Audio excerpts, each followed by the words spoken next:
Hello, Harlan family. Hey, we're back with Barbara Parks' Junie B. Jones book, First Grader at Last. The other night I said we were going to start reading chapter books this year. And we're going to do a chapter a week, but I started thinking that's going to be a long time. So we could finish this book up in a whole day, but we're going to just do every other day or so.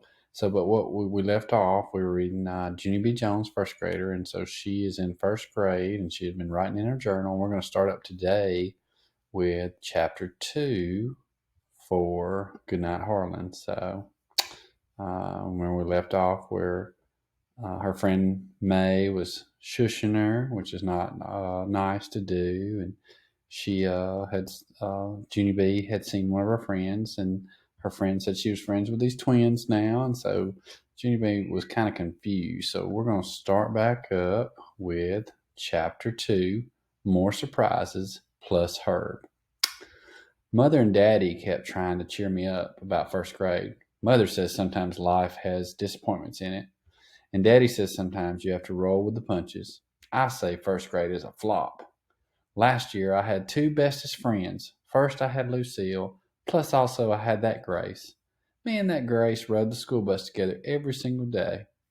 Only too bad for us because this year Grace got put in a different room than me, and that was not even fair. But hooray, hooray, me and Grace still decided to ride the bus together because that's what friendship is for, I think. And so last week, both of us sat next to each other, just like we always did. Only, what do you know? On Monday morning, Grace got on the bus with a new girl from her class, and those two plopped down in the seat right in front of me. I quick jumped up and I tapped on Grace's head. Grace, I said, excuse me, Grace, what kind of shenanigans do you call this, madam? Didn't you see me sitting here? Oh, Junie B seems upset again. Yeah, so she's upset at Grace. Grace waved at me friendly, real friendly. Yes, hi, Junie B, she said. I'm sorry I can't sit with you today, but I promised Bobby Jean Piper I would sit with her this morning. Okay?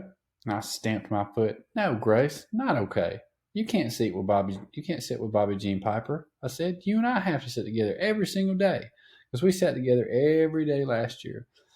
And this year shall be no different. Just then, Mr. Wu, the bus driver, closed the bus door. He looked in the mirror at me. Sit down, please, Junie B, he said.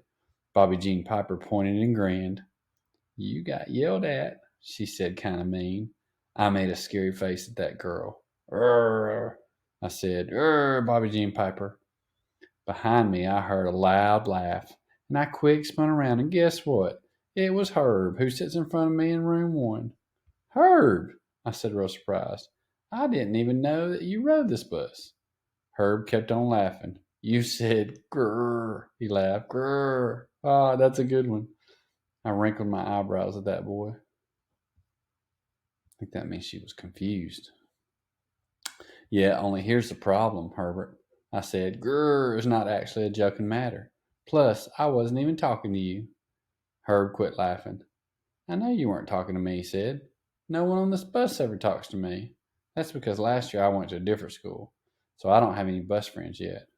Just then the bus stopped at the next corner, and Herb came around the seat and sat next to me.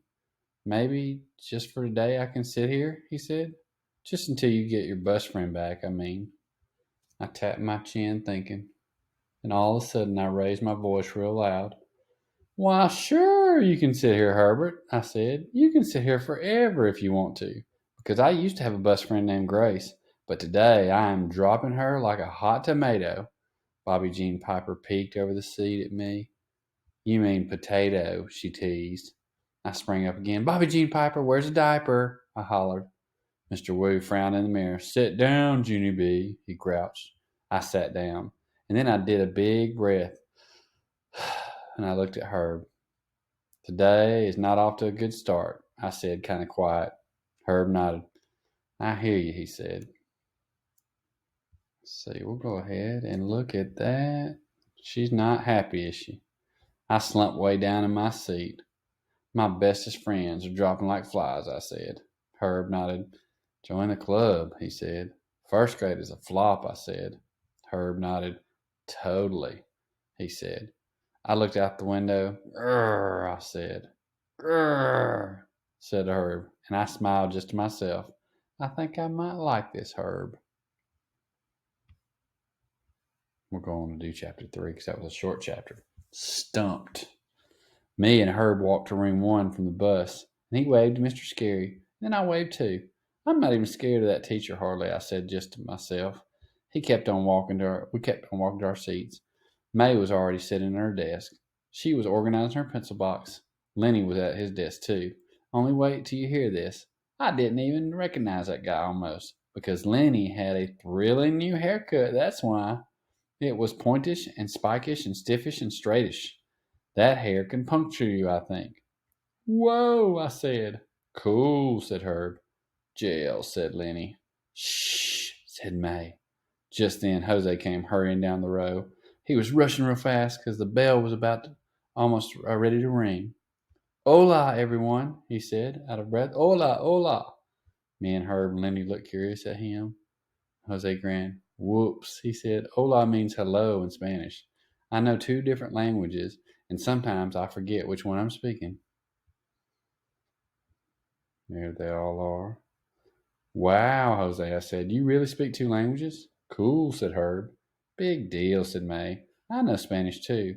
I can count all the way to 3 in Spanish. Does anyone want to hear me? The rest of us looked at each other. Not really, said Herb. Not me, said Lenny. Me neither, said Jose. May didn't pay attention to us. Uno, dos, tres, she said real loud, and I leaned near to her. Shh, I said, and everyone laughed and laughed, but not May. Pretty soon the bell rang. Mr. Scary got our morning started, and first he took attendance of the children, and then we said, I pledge allegiance to the flag, plus also we listened to boring bulletins from the office. Finally, Mr. Scary walked to the chalkboard, and he printed a list of words. Boys and girls, he said, this morning I have a fun assignment for you. He winked at us and pointed to the list. I want you to read these words to yourselves, he said, and then without talking to your neighbor, choose any word from the list and draw a picture of it in your journal. May squealed, very thrilled. Oh, goody, goody, she said. I love this kind of assignment, Mr. Scary. I am perfect at not talking to my neighbor. After that, she quick took a pencil out of her box, and she started to draw, and I stared at the words, and then I tapped my chin, and I scratched my head, because I didn't actually get this assignment, that's why. I said. Hmm. I glanced my eyes at Herb and Lenny and Jose, and all of them were drawing too. He looked back at the board again, and then I stretched my neck as far as it could go, and I squinted my hardest. But those words had me stumped, I tell you. And finally, I reached out to Herb, real secret, and tapped on his back. Psst, Herb, I whispered. Quick question. Which word are you drawing? May did a loud gasp. She jumped up from her seat and pointed at me. Mr. Scary, Mr. Scary, Junie B. Jones is talking to her neighbor. See her? She's talking to Herbert. And that is against the rules. I turned my head. Blabber lips, I yelled. Blabber lips, May. Mr. Scary looked back at us. His mustache was not smiling. I did a gulp. And then I quick opened my journal and I started to draw. All right.